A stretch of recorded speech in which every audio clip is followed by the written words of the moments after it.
امی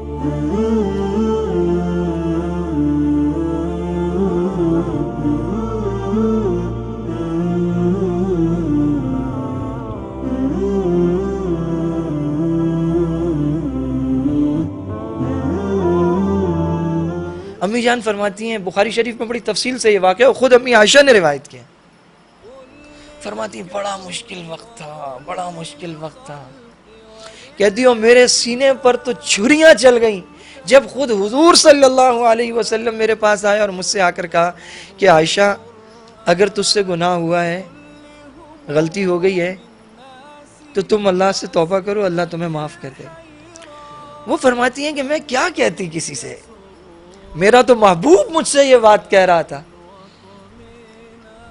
تو کچھ بھی نہیں کہا گیا۔ تو فرماتی ہیں میں نے کہا کہ میرا حال تو حضرت یوسف علیہ السلام کے والد والا ہے، اور فرماتی ہیں کہ دکھ کی حالت تھی، دکھ سے میرا یہ عالم تھا کہ میں حضرت یعقوب کا نام بھی بھول گئی۔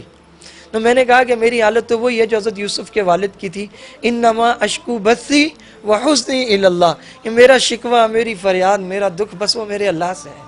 اور قربان جائیے کہ اللہ نے اس دکھ کو کیسا سنا۔ حضور یہ کہہ کر نکلے، باہر حضرت عمر سے ملاقات۔ قرآن میں علماء نے لکھا ہے 23 کے قریب مقامات ایسے ہیں کہ جہاں حضرت عمر نے جو بات کہی اور مشورہ دیا وہ وحی بن کر اترا۔ اور یہاں ایک سمجھنے کی بات یہ ہے کہ یہ ہمارا ایمان ہے کہ قرآن کریم تو لوح محفوظ میں بہت پہلے سے محفوظ تھا۔ ایسا نہیں ہے کہ حضرت عمر نے مشورہ دیا تو قرآن بن کے اترا ہے، اور یہ بات بھی سچ ہے کہ حضرت عمر نے جو کہا وہ قرآن بن کے اترا ہے۔ تو یہ مقصد کیا ہے اس کا؟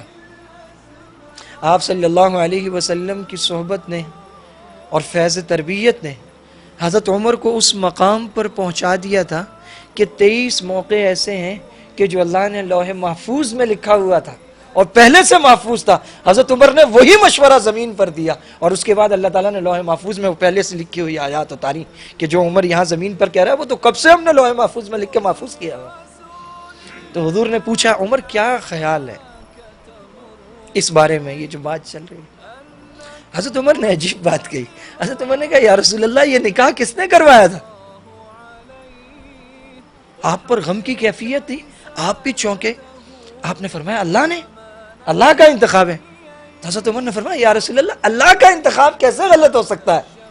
آپ پاک باز پاک دامن ہیں، اللہ کے نبی ہیں، آپ کے حرم میں اللہ تعالیٰ کسی ایسی چیز کو کیسے بھیج سکتے ہیں؟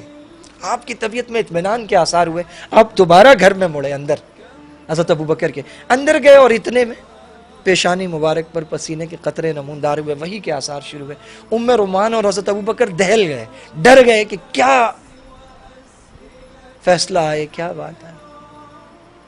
جب آپ پر سے وہ آثار مکمل ہوئے، ختم ہوئے، تو آپ نے فرمایا عائشہ تمہیں مبارک ہو، اللہ نے تمہاری صفائی بیان کی۔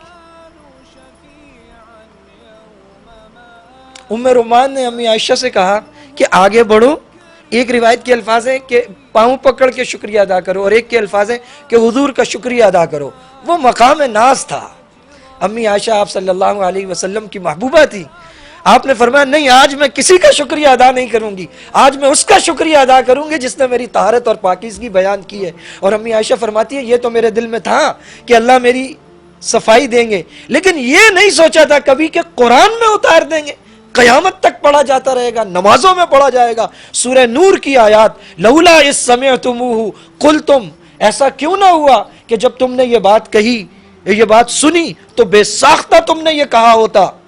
ما یقولون ان نتکلم بہذا سبحانک ھذا بہتان عظیم، اللہ کے الفاظ ہیں، تم نے ایسا کیوں نہ کہا کہ ہم تو بات ہی نہیں کرتے اس بارے میں، یہ تو بہتان عظیم ہے۔